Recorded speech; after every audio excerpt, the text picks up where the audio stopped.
Security footage would later show the exact moment Malik Bennett's life pivoted irreversibly. 11:52 p.m., middle of a blizzard burying Boston, he found Evelyn Harrington, the most powerful woman in the city, collapsed on the floor of her 48th floor office. She didn't want hospitals, didn't want security, didn't want her father knowing. Just one night to disappear. Malik knew helping her could cost him his job, everything, but seeing the fear in her eyes, he chose compassion over safety. The freight elevator groaned as Malik Bennett pushed his cleaning cart inside. 11:30 on a Thursday night, and Harrington Global Tower stood nearly empty. Outside the reinforced windows, snow fell in thick curtains that had already buried the streets under 8 inches. The Weather Service had upgraded the storm to a blizzard warning 2 hours ago. Malik checked his phone. Still no update from Mrs. Chen next door. Nia was asleep, safe, and he'd be home by 2 a.m. like always. He exhaled slowly, watching his breath mist in the cold draft from the loading dock below, his dark brown hands tight on the cart handle. The 48th floor was executive territory. Malik normally cleaned it between midnight and 1 a.m. after the last ambitious VP had gone home. Tonight, he expected it deserted. The elevator doors opened onto darkness, broken only by the city's snow-reflected glow through floor-to-ceiling windows. He flipped switches. Fluorescent lights flickered on, revealing mahogany paneling and abstract art worth more than his annual salary. Malik began his routine. Empty trash bins, wipe down conference tables, vacuum the hallways. He worked methodically, listening to an audiobook about marine biology Nia had requested from the library. At 11:47, he heard something, a sound like glass breaking, muffled, then silence. Malik paused the audiobook. "Hello, security." Nothing. He moved toward the corner office, the one with Evelyn Harrington, Chief Strategy Officer, engraved on brushed steel. The door stood slightly ajar. Light spilled through the gap. "Miss Harrington?" He pushed the door open. Evelyn Harrington sat on the floor beside her desk, knees drawn up, head down. A crystal water glass lay shattered beside her. Her hand bled from a small cut. Malik moved quickly, training from his EMT certification kicking in. "Ma'am, are you injured?" She looked up. Her face was pale, mascara smudged. "Don't!" Her voice cracked. "Don't call anyone. You're bleeding. Let me see your hand." "It's nothing. Please, I need you to not tell security I'm here." Malik crouched down, keeping his distance. "You're the Chief Strategy Officer. Why would I not tell security you're hurt?" "Because if security reports it, it goes to my father's team. If it goes to his team, I'll be in the Wall Street Journal by morning." She laughed bitterly. "Harrington Heiress has breakdown at office. Speculation about company stability, stock price volatility. You understand?" Malik did understand. He'd read enough business news to know Richard Harrington controlled his daughter's life almost as tightly as he controlled his empire. "What do you need to disappear for 12 hours? "I need..." She pressed her palms against her eyes. "I can't go home. The doorman reports to him. I can't go to a hotel. My credit cards trigger alerts. I just need one night where nobody knows where I am." This was the moment Malik Bennett would replay in his mind 1,000 times. A moment where every rational instinct told him to call the building's medical team to protect himself, to follow protocol. Instead, he saw a woman who had everything except freedom. "Can you walk?" She nodded. "Then we're leaving through the freight elevator. Do you have a coat?" "In my office closet." Malik retrieved it, a black wool coat that probably cost 3 months of his rent. He helped her into it, noting she was shaking, not from cold, from exhaustion and something deeper. "I live in Dorchester, small apartment. My daughter's there, but she's asleep. You can have the bedroom, I'll take the couch." Evelyn stared at him. "Why would you do this?" "Because once someone helped me when they didn't have to," Malik said. "And because my daughter taught me that being scared doesn't mean you deserve to be alone." They took the freight elevator down. Malik used his janitor's key to exit through the loading dock, avoiding all security cameras except the one at 11:52. That would later prove what time they left. Outside, the blizzard had transformed Boston into another world entirely. The bus barely ran. Malik and Evelyn waited at the shelter for 23 minutes, snow accumulating on the plastic bench. She didn't complain. She sat with her hands tucked inside her coat pockets, watching the empty street. When the bus finally arrived, only 2 other passengers rode it, both exhausted shift workers heading home. Malik paid both fares in cash. They sat near the back, and Evelyn rested her head against the cold window. "How old is your daughter?" she asked quietly. 7, Nia. She wants to be a marine biologist. That's specific for 7. She's been specific since she was 4 and decided dolphins were better company than most people her age. Malik smiled. She's not wrong. The bus lurched through intersections buried in white. Malik watched Evelyn's reflection in the window. This woman who commanded boardrooms and negotiated billion-dollar deals, now looking lost and impossibly young. His apartment building was a 4-story brick structure built in the 1960s. The lobby smelled like old radiators and Mrs. Chen's cooking. Malik unlocked the 3rd-floor unit as quietly as possible. Inside, the apartment was small but determinedly cheerful. A framed photo of a beautiful black family, Malik, Jasmine, and a toddler Naya in matching Sunday clothes hung above the sagging couch. Nia's drawings covered the refrigerator. Books lined makeshift shelves. The furniture was secondhand but clean. A space heater rattled in the corner and the old radiator clanked periodically. "Bathroom's there?" Malik whispered, pointing. "I'll get you something to change into." He found his warmest sweater, a gray fisherman's knit his mother had sent 3 Christmases ago, and clean sweatpants. When Evelyn emerged from the bathroom, her designer clothes folded neatly.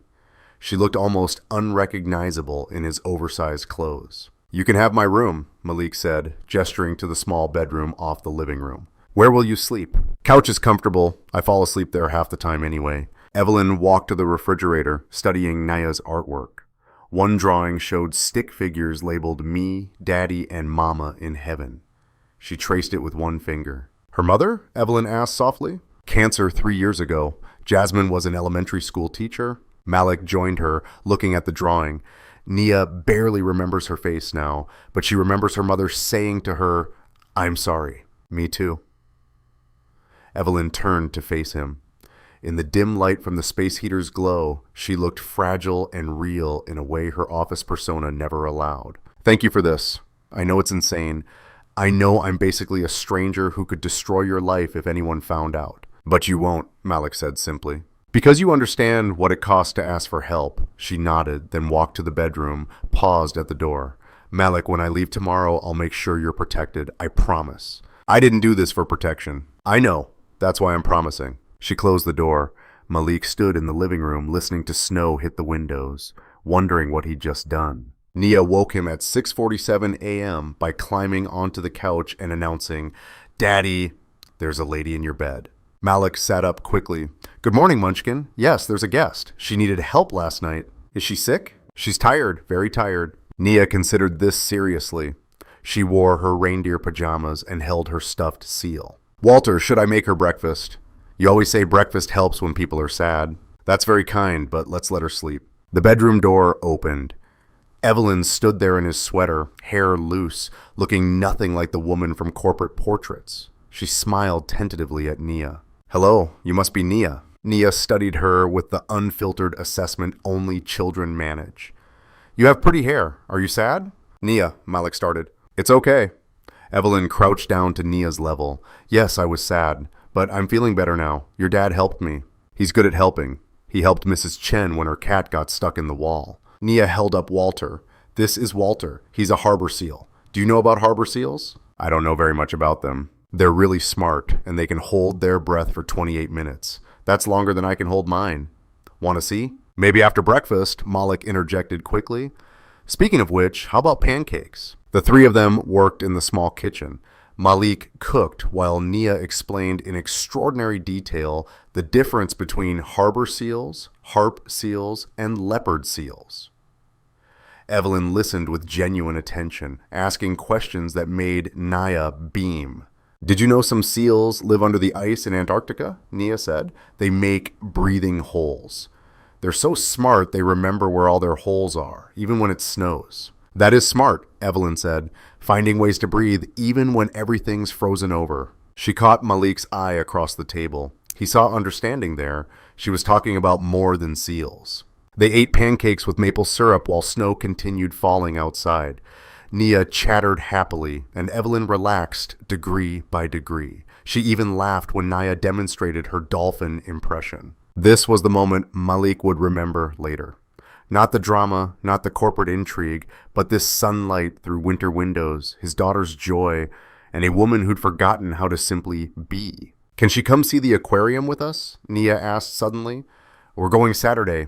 They have a new exhibit about Arctic animals." Malik hesitated.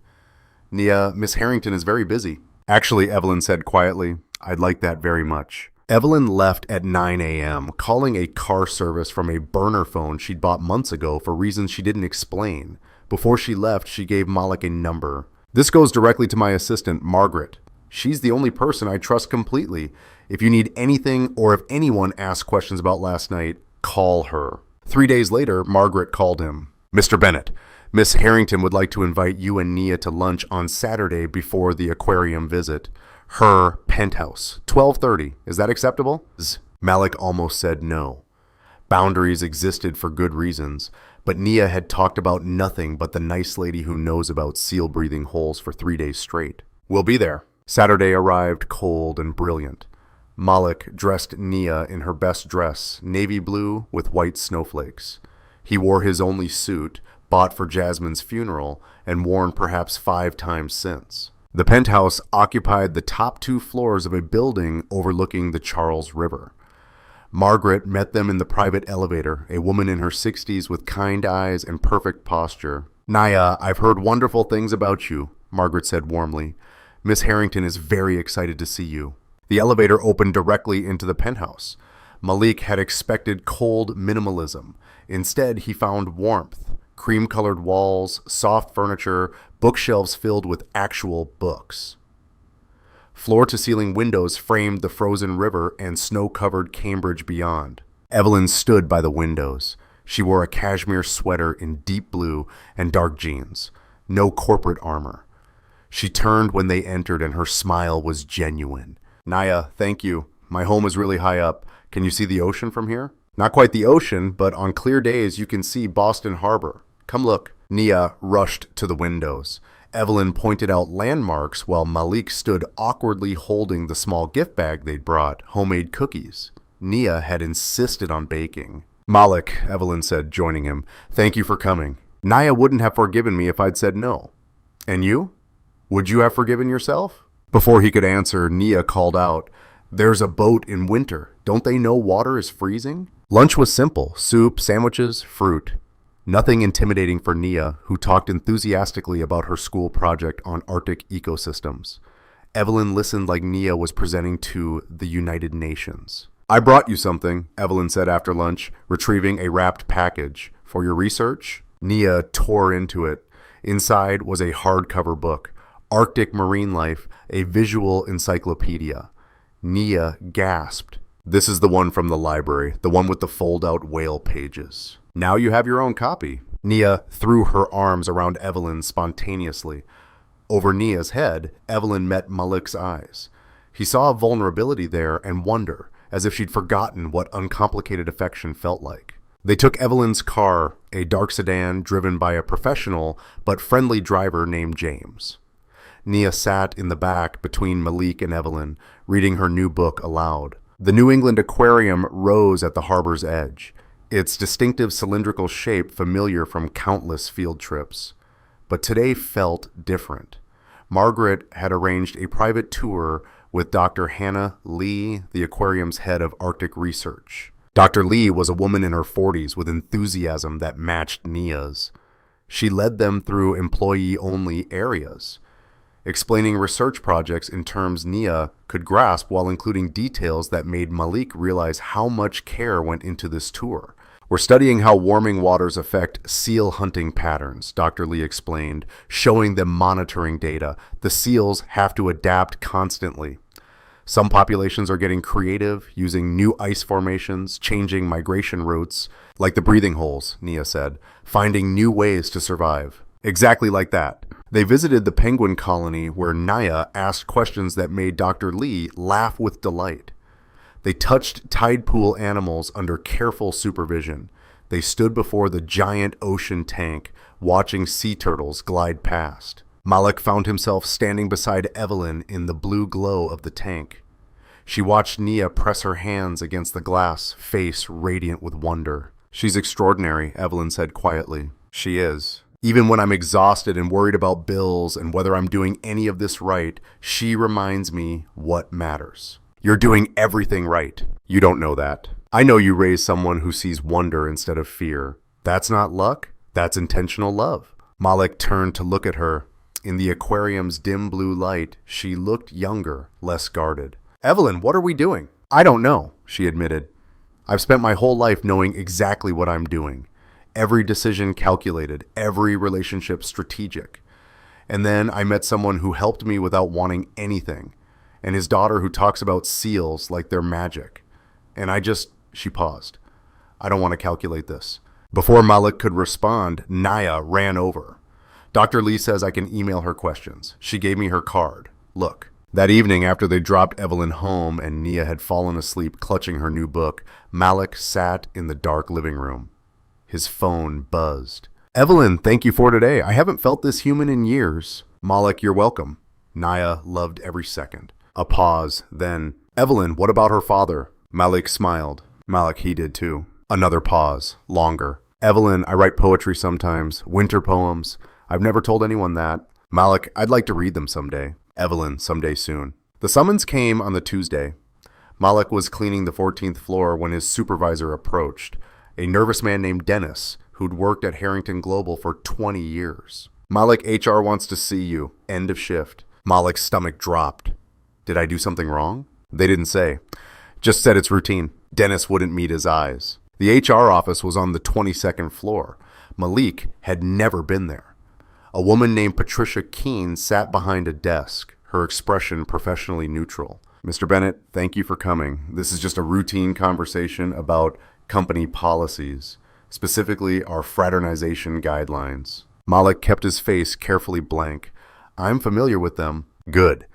You understand employees are prohibited from personal relationships with executives or their families?" "Yes, I do." "And you're aware that violations can result in immediate termination?" "I am." Patricia studied him.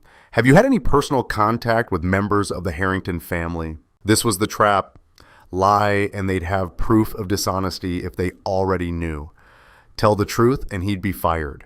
"I helped Miss Harrington during a medical situation several weeks ago.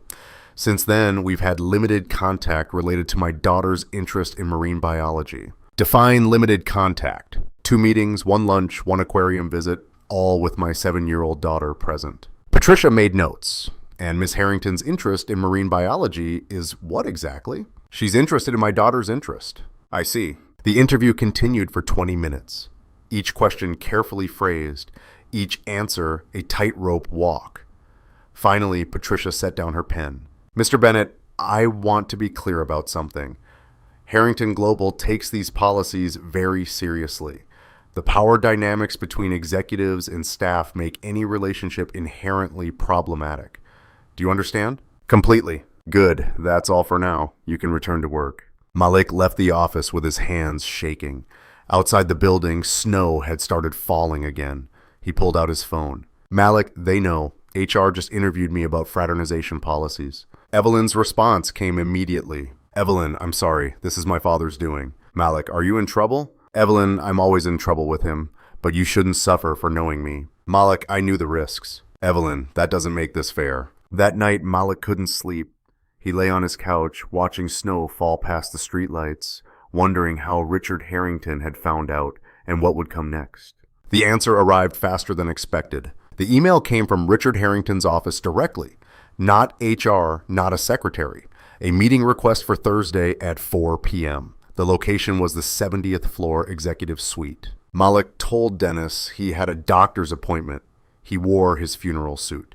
At 3:55 p.m., he stepped off the elevator into a space that looked like it belonged in a different world. All dark wood, leather, and floor-to-ceiling windows offering views that reduced Boston to a toy city. As a black man in a janitor's uniform walking into that executive sanctum, Malik felt every invisible line he was crossing, even if no one else was there to stare. A receptionist led him to Richard Harrington's office. Richard Harrington was 73, silver-haired, and possessed the particular stillness of people who'd learned threats need not be loud.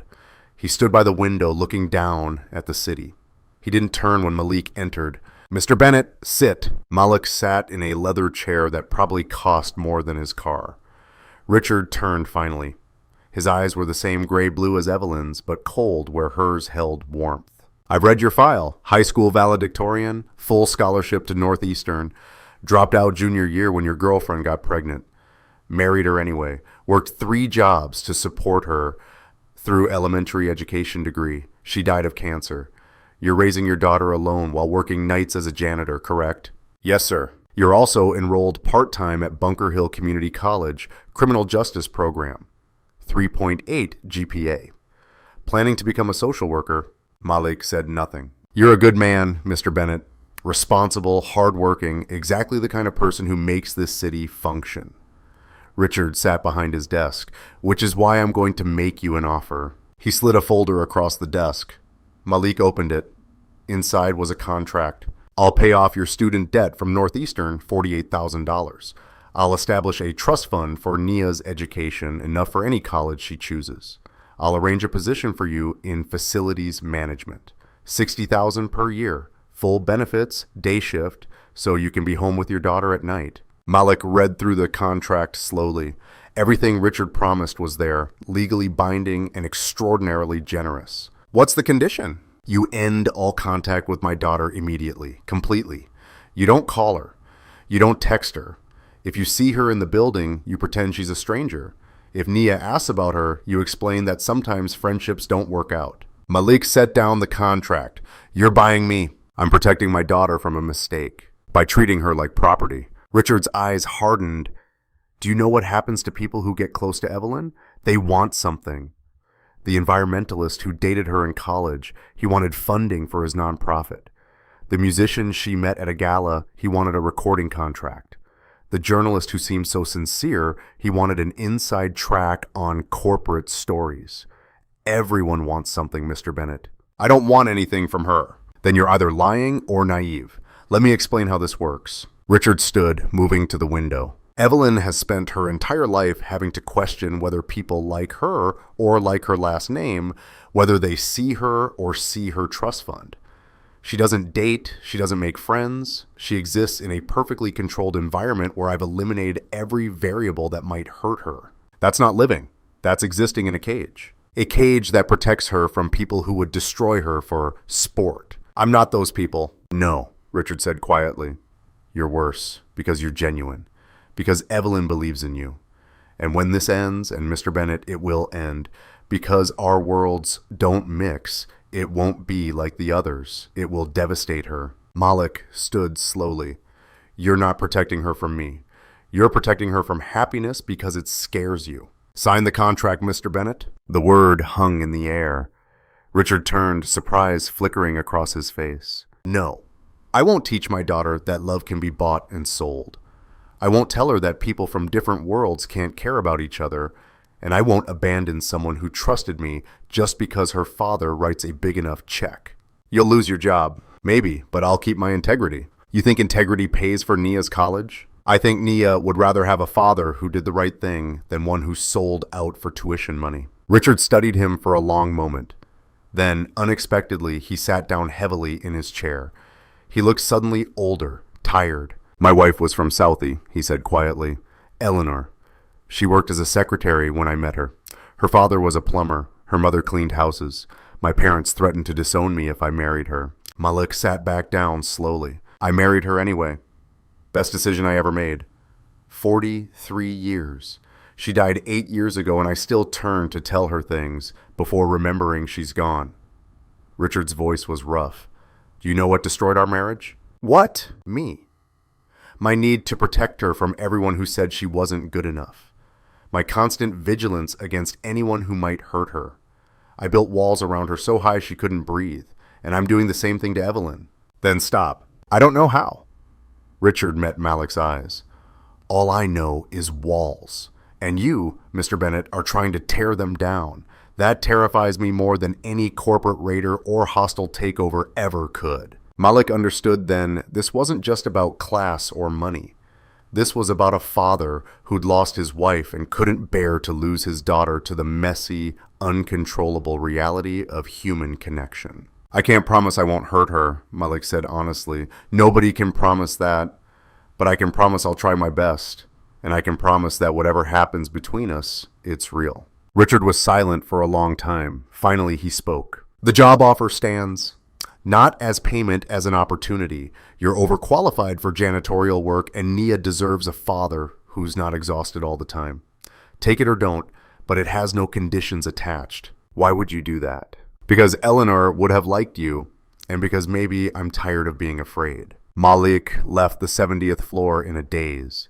He checked his phone in the elevator. 3 messages from Evelyn. Did he threaten you? Malik, please tell me you're okay. I'm coming to find you. He called her immediately. I'm fine, I'm okay. What did he want? To make sure I understood what I'm getting into. And do you? Yes, Malik said. I do, and I'm still here. Evelyn learned about the contract from Margaret. Your father's assistant sent me the unsigned paperwork by mistake, Margaret said, handing over the folder. I thought you should know. Evelyn read through it slowly. With each paragraph, her hands shook harder. The amount of money, the precision of the terms, the cold calculation of buying someone's absence from her life. She was standing in her father's office 15 minutes later. You tried to pay him to leave me. Richard looked up from his computer. I made him an offer. He refused. An offer? You made it sound like a business transaction. Everything is a business transaction, Evelyn, including relationships. Not mine. She threw the contract on his desk. For once in my life, I found something real. Someone who sees me. Not Harrington Global, not the trust fund, not the potential networking opportunity. Me. And you tried to buy him like he was some inconvenient vendor. I was protecting you. From what? Happiness? Honesty? Someone who actually gives a damn about whether I'm okay? From heartbreak. Richard stood, his control finally cracking, from the pain of caring about someone who will eventually leave because our world is too much, too complicated, too public. Or maybe, Evelyn said quietly, from the pain you still feel about Mom. Richard froze. You think I don't remember? I was 15 when she died. I watched you try to protect her from everything. From tabloids, from social climbers, from anyone who made her feel like she didn't belong in your world. You built walls around her until she couldn't breathe, and then she got sick, and all your walls couldn't protect her from that. Don't. You're doing the same thing to me, controlling my life because you're terrified of losing me the way you lost her. But Dad, I'm already lost. I've been lost in this perfect, controlled existence where nothing is real and nothing touches me. Evelyn, I'm not a merger you can structure. I'm not a deal you can negotiate. I'm your daughter, and I need you to trust me to make my own mistakes. Richard sat down slowly. He looked every one of his 73 years. What if you get hurt? Then I'll hurt, and I'll survive it. Like Mom survived every gossip column and every person who said she didn't belong. She survived it because she had you. Even when your protection was suffocating, she loved you anyway. I know. Malik has a 7-year-old daughter who lost her mother. He works 3 jobs to give her a good life. He reads marine biology books so he can answer her questions about seals. He's kind and real, and he makes me want to write poetry again. That's worth the risk, Dad. Richard was quiet for a long time. He turned down the money. I know most people wouldn't have. Most people aren't Malik. What are you going to do? I don't know yet, but I know I'm not going to let fear decide for me. Evelyn left her father's office and went straight to Dorchester. Malik opened his apartment door to find Evelyn standing there in her cashmere coat, snow dusting her shoulders. Can we talk? Of course, come in. Nia was already asleep. Malik made tea while Evelyn sat on his secondhand couch, looking out of place and perfectly natural at the same time. I know about the contract, she said. Margaret? Yes, I'm sorry. I'm so sorry he did that. He was scared. I understand fear. That doesn't make it right. Evelyn wrapped her hands around the tea mug. Malik, I need to be honest with you. My life is complicated. There are board meetings and charity galas and constant media scrutiny. There are people who will judge you, investigate you, write terrible things about you just because you're connected to me. If we do this, whatever this is, it won't be easy. Nothing worthwhile is easy. I'm not good at relationships. I don't know how to be vulnerable. I'm used to controlling everything. And you can't control human connection. No, Evelyn agreed. You can't. Are you choosing to try? Malik set down his mug. Evelyn, 3 weeks ago you were a name on an office door. Now you're someone who listens to my daughter talk about seals for an hour without getting bored. Someone who writes poetry about winter. Someone who makes me believe that maybe the world isn't as divided as I thought. That's not an answer. Yes, I'm choosing to try. Even though it scares me, even though I know it's complicated, because you make me feel like myself again. Not just Nia's dad or the janitor or the widower, just Malik. Evelyn's eyes were bright with unshed tears. I don't know what happens next. Neither do I, but maybe that's okay. She moved closer to him on the couch. My father offered you $60,000 a year and Nia's college fund. I know. Are you sure you don't want it? I could still arrange it. No strings attached. Evelyn? What? I don't want your father's money. I want you to know that I'm here because I choose to be. Not because you opened any doors or made any calls. Just because. She kissed him then, soft and tentative and real. When they pulled apart, she was smiling through tears. Just because is a good reason. The snow had stopped by the time Evelyn left that night. Malik walked her down to where James waited with the car. She paused before getting in. No expectations, she said. Just us figuring it out as we go. Sounds perfect. Malik went back upstairs to find Nia awake, standing in her reindeer pajamas. Was that the nice lady? Yes, Munchkin. Is she your girlfriend now? Malik considered how to answer. Finally, I don't know yet. We're friends, maybe more. We're figuring it out. Okay, I like her. She listens well. Nia yawned. Daddy. Yeah? The man who gave you the job. Miss Evelyn's dad? Is he scary? Malik picked her up, carrying her back to bed. What's he afraid of? Losing people he loves. It makes him do things that seem mean, but really come from caring too much. Like when you wouldn't let me go on the field trip because you were worried about the storm. Exactly like that. Except grown-up versions are more complicated. He tucked her in and she grabbed his hand. Daddy, did you do the right thing? I hope so, sweetheart. I think you did. Mom always said doing the right thing feels scary but makes you sleep better. Malik kissed her forehead. Your mom was very smart. After Nia fell asleep, Malik sat by the window watching the city lights reflect off snow. His phone buzzed. Thank you for tonight, Malik. Thank you for being brave enough to come here. I have a board meeting Thursday, dinner Friday. The three of us. The three of us always. Malik smiled. Outside, the winter stretched on, cold and uncertain, but inside, something had changed. Something warm and real and worth protecting, not with walls, but with honesty. He didn't know what would happen next. Whether Evelyn's world and his world could truly merge. Whether Richard Harrington would ever fully accept him. Whether the media scrutiny or the class differences or the sheer improbability of it all would eventually tear them apart. But he knew Nia would wake up tomorrow excited about seal migration patterns. He knew Evelyn wrote poetry about winter and listened like people's words mattered. He knew doing the right thing sometimes meant accepting fear instead of running from it. That was enough. For now, that was enough. The snow began falling again, soft and quiet, covering Boston in a blanket of white. Malik Bennett, 34-year-old black janitor and single father, watched it fall and allowed himself something he hadn't felt in 3 years. Hope. Not the desperate hope that things would magically get easier, but the steady, sustainable hope that came from choosing authenticity over safety, from building something real instead of something controlled. Outside, the city slept under winter's weight. Inside, Malik made himself tea and started reading Nia's Arctic Marine Life Encyclopedia, preparing for the questions she'd ask in the morning. The freight elevator at Harrington Global would continue to groan under his cleaning cart's weight. The 14th floor would still need vacuuming. His student debt would still exist. Nia would still need help with homework and reassurance about bad dreams. But now there was also Evelyn. Complicated, brilliant, vulnerable Evelyn, who was learning that walls could come down without everything collapsing. Malik's phone buzzed one more time. Evelyn texted, I wrote a new poem tonight about breathing holes in ice. Malik replied, send it to me. A pause. Then a photo appeared. Handwritten verses on cream stationery. Her elegant script describing how seals found air in frozen places. How survival meant being smart enough to remember where warmth lived, even when everything looked the same. The last lines read, we make holes in winter's armor, not to escape the cold, but to prove we can breathe anywhere. When someone shows us where, Malik read it 3 times, then he wrote back, "Beautiful," like the person who wrote it. Evelyn replied, "Careful, I might start believing you." Malik replied, "Good." He fell asleep on the couch with his phone in his hand, snow falling past the window and the knowledge that tomorrow would bring new complications and new joys in equal measure.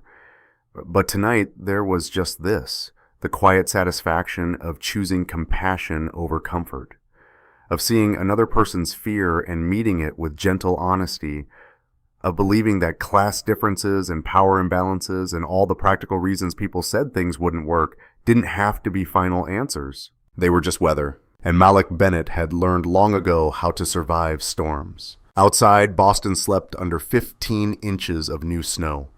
Inside a small apartment in Dorchester, a black single father dreamed of daughters and poetry and women brave enough to ask for help.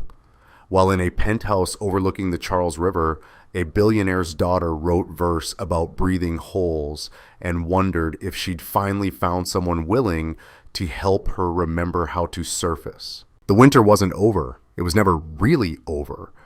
But that night, for both of them, it felt a little less.